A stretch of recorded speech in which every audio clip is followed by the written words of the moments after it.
আমি Rumela রুমিস test and ট্রাভেলসের সকলকে অনেক অনেক স্বাগত। আজকের রেসিপি ঘরোয়া পদ্ধতিতে রাজমা। এর আগেও আমি রাজমা করা দেখিয়েছি, কিন্তু এটা একেবারে ঘরোয়া পদ্ধতিতে, তাই আরেকবার আমার বন্ধুদের সাথে শেয়ার করলাম। আর শীত প্রায় চলেই এসেছে, উত্তরে হাওয়াও বইছে। এই সময় রাজমা করাটা খুবই দরকার আর শরীরের পক্ষেও ভালো।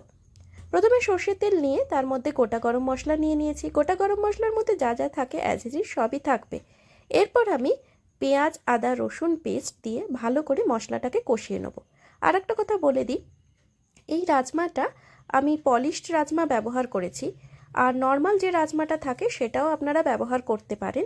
নর্মাল রাজমাটা যেটা পলিশ করা নয়, একটু সাদাটে কালার হয়, আর আগের দিন রাত্রিরে ভিজিয়ে দিলেই প্রায় 7-8টা সিটি দিলেই হয়ে যায়। আর পলিশ যে রাজমাটা থাকে, যেটা আমি রান্না করেছি, সেটার সিটিটা একটু বেশি লাগে আর আগের দিন রাতে ভিজিয়ে রাখতে হয়।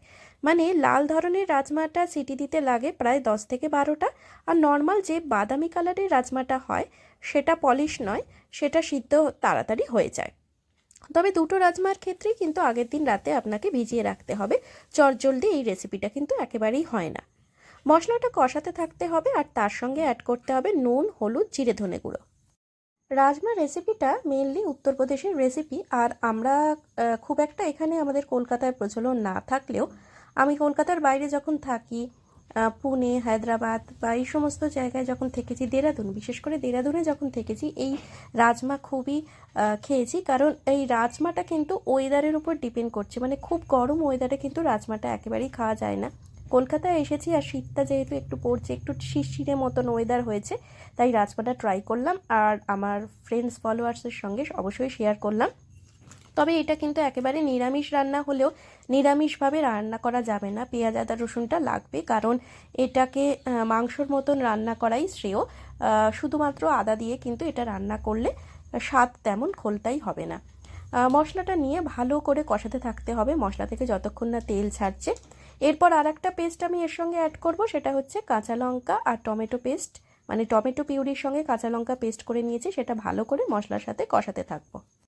তবে একটা জিনিস আমি এখানে স্কিপ করেছি, ধনেপাতাটা এখানে দিইনি। আপনারা চাইলে, যেহেতু শীতের মরশুম, তাই একটু ধনেপাতা দেওয়াই যায়, আর রাজমাটার ওপর দিয়ে ধনেপাতা ছড়িয়ে দিলে খেতে কিন্তু অসাধারণ লাগে। তবে এর সঙ্গে একটু লাস্টে শেষের দিকে, মানে যখন নামানোর আগের মুহূর্তে, তখন একটু ঘি গরম মশলা দিতে হবে। ঘি গরম মশলা যে কোনো নিরামিষ রান্নাতেই একটা অন্যতম স্বাদ এনে দেয়। দেখতেই পাচ্ছেন মশলার কালার কিন্তু একটু একটু করে চেঞ্জ হয়ে যাচ্ছে, বেশ লালচে কালার হয়েছে, আর ওপর থেকে তেলটা ছেড়ে আসছে। বুঝতে হবে যে আপনার মশলা কষানোটা ঠিকঠাক হচ্ছে, মানে মশলা কষাতে প্রায় 10 থেকে 12 মিনিট বা 15 মিনিটও লাগতে হবে। ভালো করে মশলাটা কষাতে হবে, কারণ এই রান্নাটা কিন্তু সম্পূর্ণভাবে আলু ছাড়াই করছি, আলু ছাড়াই এই রেসিপিটা হয়ে থাকে। তবে ঘরোয়া পদ্ধতিতে কেউ যদি বানিয়ে থাকেন তাহলে আলু দিলেও দিতে পারেন, কিন্তু আমার মনে হয় না এটায় আলু দেওয়ার খুব একটা প্রয়োজন আছে। আমি প্রায় 10টা সিটি দিয়ে এই রাজমাগুলো সেদ্ধ করে নিয়েছি, আগের দিন রাত্রিরে ভিজিয়ে রেখেছিলাম। আর দেখতেই পাচ্ছেন এটা একটু লালচে রঙের রাজমা। আর একেবারে বাদামি যে রাজমাগুলো হয় সেগুলো হচ্ছে নর্মাল রাজমা, সেগুলো তাড়াতাড়ি সেদ্ধ হয়ে যায়। আর পলিশ রাজমাগুলো কিন্তু একটু সেদ্ধ হতে সময় লাগে।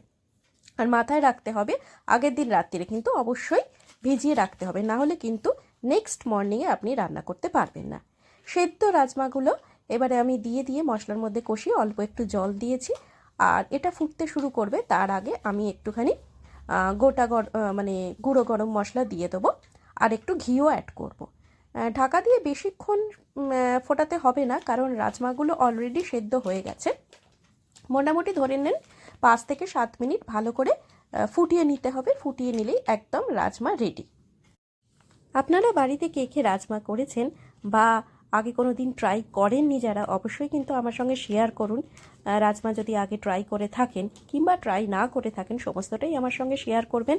কারণ রুমিস টেস্ট অ্যান্ড ট্রাভেলস কিন্তু শুধুমাত্র আমার একার চ্যানেল নয়, আমার আপনার সকলের একসঙ্গেই চ্যানেল। তো আমিও যেরকম আমার রেসিপিগুলো শেয়ার করছি, আপনারাও কিন্তু আপনাদের ভালো লাগা মন্দ লাগার সেগুলো সমস্তই আমার সঙ্গে শেয়ার করবেন।